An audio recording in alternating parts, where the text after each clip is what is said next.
Chris Broussard is still with us, but I'm going to start with Skip on this one. No, it's early, but what was your impression of his debut? I watched, unfortunately, this entire game, and I still say this team, the Sixers, will be the best and the beast of the East, but it sure wasn't last night down the stretch. I still say Joel Embiid is the best player in the East, but he sure wasn't down the stretch last night. So, with 10 minutes and 51 seconds left last night, Joel Embiid hit another three. He had 4 for the game, and unfortunately, he fell completely in love with perimeter jump shots because that put them up 16 points, and down the stretch, he shot nothing but perimeter jump shots. Jimmy Butler deferred. Jimmy Butler's the new guy. Jimmy Butler went passive. Jimmy Butler took 2 fourth-quarter shots and missed both of them. And all of a sudden, Joel Embiid went 1 for 6 in the fourth quarter, and he shot 0 free throws. Against Charlotte the other night, he made 19 of 22 free throws, many of them clutch free throws because he's an 80% free throw shooter. And that game went overtime, and he took it to overtime and then won the game in overtime at the free throw line. Last night, he made 3 of 4 free throws. Last night, he made 0 shots in the paint. He took 2 shots in the paint and made 0. He scored 0 paint points, but he had his first ever career triple-double, and it was completely bogus and misleading because he just didn't make enough shots. What was he, 6 for 20? 6 for 20 from the field?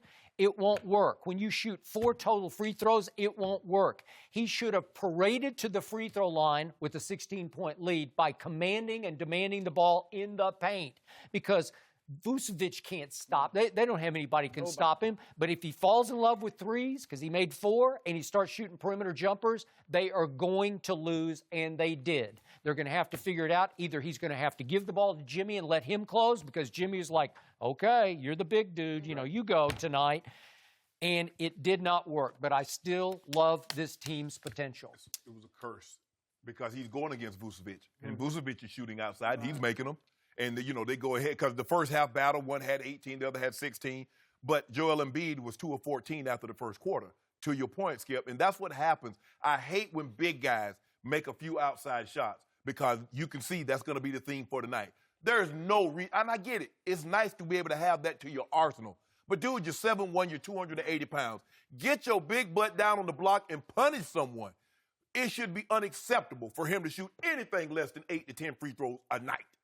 But he should have had 10 free throws in the fourth quarter. Seriously. And lately, he had been playing bully ball inside, and killing people. Right. They can't stop him. Look, it's one game. I'm not going to jump to too many conclusions off one game. This system, Jimmy didn't really know where to be. You could see that. And it's one thing when you get traded somewhere and it's a team that's heavy on isolation, pick and roll. You can pick that up easily. Philadelphia, they predicated their offense on ball movement, player movement, so he didn't really know what to do. I liked that he was deferential. Yeah. And Minnesota is different because that's Tim systems. He played for Tim. Exactly. So he was able to walk right in the door and like, boom, let's go. True. Yep. I liked that he was deferential. He's not going to be that way too long. But he let, like you said, you don't want to go in there and try to take over too much.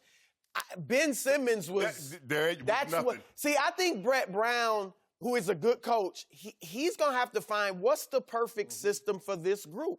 Because Ben was like just kind of down by the low block a lot, off the ball. Like, what was he doing? He's got...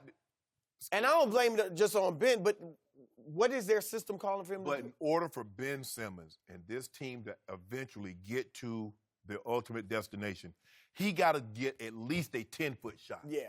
He's got to get something. Skip, look, I'm not saying he has to have three-point range, but, dude, if he can't drive and dunk or lay the ball up, he's a non-factor on the offensive end. I mean, unless he sets up the offense. Yeah, but I'm saying, right. But that's what I would. I mean, I would go to just putting it in Ben's hands and let him. Now, J.J. Redick, what you saw last night from him, he's going to get so many open looks. Because before, you only had to worry about Embiid. You didn't even have to worry about Simmons. Now you have to worry about Embiid and Butler. Yeah. So Redick's going to be a big beneficiary. Fourth quarter, J.J. Redick had one look and missed it. One shot. And then the one and that shows you, like Butler was brought in to close. And obviously he didn't do that last night. Maybe he was deferring. But last night, actually, at the end of the game, Skip, it looked a lot like the Boston series. Remember when they'd have control of the game and they just made mistakes? Dribble out of bounds. Redick stepped out of bounds. Yeah, he had the charge. He made that shot, but he stepped out of bounds. Butler had a charge. Like, they got to figure that out, and the coaching staff's going to have to help them figure that out. I agree with you. When you have 3 of the top 10, there's no reason you shouldn't be the best team. Now, maybe the most complete and deep team is the Celtics because they legitimately go 8 deep, and that's how many you normally play in the playoffs. I think they go too deep, but go ahead. They go, seriously. Well, they're going to have to get somebody. Somebody is too deep on the bench. Mm-hmm. And that's they got issues. That's going to be the problem, Skip. Somebody's too deep on the bench because Jason Tatum doesn't look like the same guy that we saw in the playoffs. Terry Rozier, like, hold on, wait a minute, bro. Did y'all see what I did in the playoffs last year? I was hitting big-time shots. You know why? And look, we all know how great Kyrie is. But last year, when the star was gone, it was all ball movement. Ball. Now you watch it, it's more ISO. You know, that's what they have to figure out. And what happens, Skip? Remember, I told you, Skip, sometimes you can make your destiny on the very road you took to avoid it. He didn't like isolation ball. Oh, he didn't like, he had a veteran leader, guy like year 14, 15, veteran guy to let all the young guys know this thing is a marathon, it's not a sprint. Whoa, Kyrie, what are you there for? You keep talking about you need a veteran leader. Aren't you a veteran? Mm-hmm. Al Horford said, bro, I need to holler at you right quick because I don't appreciate you putting that out there talking about we need veteran leadership and I've been this thing 12 deep. And Horford is a great leader. Kyrie just couldn't take the Kings' drama and anymore. Kyrie just can't take this pressure. King. This pressure. Oh, now the pressure's on him. You know who else is on, though? Brad Stevens. Brad Stevens, go from Butler to the Celtics prior to this year. It's always been the little engine that could. You don't get blue chippers at Butler. Last year, when Kyrie got hurt, even with Kyrie, he was just one star. Everybody else trying to prove they belong in the NBA. Now there's expectation. Now you got 2 stars with Hayward, who thinks he's a star. You got egos to deal with. Now let's see how Brad does with talent and ego and expectation. Now let's see what goes on in Toronto, because last night in Toronto, number 2's team lost at home. Oh, and you know what? Number 2 actually chose to play in that game, and he had 6 turnovers, and they lost. And what did he just when everybody's ready to crown them and put them in the NBA. You guys are sleeping number on them. 2. He'll never be anything but number 2 to me. And he said, number 2. And he will continue to not play in those back-to-back until he's 100% healthy and get it right. He's still got that thigh bruise that kept him out. I will admit, he needs to start playing.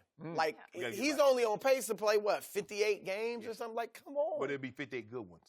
Yeah, but not last night. He needs to play 6 turnovers. But see, y'all keep comparing everybody to my guy. My guy indestructible. Your guy's in the West. We're talking about a wide open East. Because you know when he got tired. I mean, at some point in time, you get tired of just beating everybody down in the East. Yeah. So we took our talents to the West because we mess with the West. You tired of cakewalking? Yeah. Cakewalks get boring after a while. All I know is that cakewalk, think about it. The worst team in the NBA is who? The Cavaliers. And LeBron had that team in the NBA Finals. Well, they're the worst team without Kevin Love. Don't do that, Skip. They would still be the worst. Don't do that, Skip. So. Skip, don't do that. Who'd they beat the other? I beat Charlotte the other night. They gonna win They gonna win 1 game a month or something like that. That's about the pace. They're gonna be vying with Phoenix for the number 1 seed, for the number 1 pick.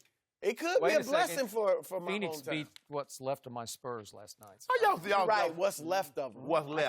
I told you before the year, I'm not picking them to be in the playoffs. See, now you want number 2 back, don't you? I don't want him back. You want him back. Number 2 to be delivered. I wish him on somebody else. You can have him. Good luck and good riddance. They the best team in the East. He who must not be named. I love the number 2 thing. Number 2. Kawhi. His name is Kawhi. How you going to do it all the way through the finals? How you going to just call him number 2? Number 2. He quit Until on us. he starts playing. I'm with you. Say his name. He doesn't play enough. Why?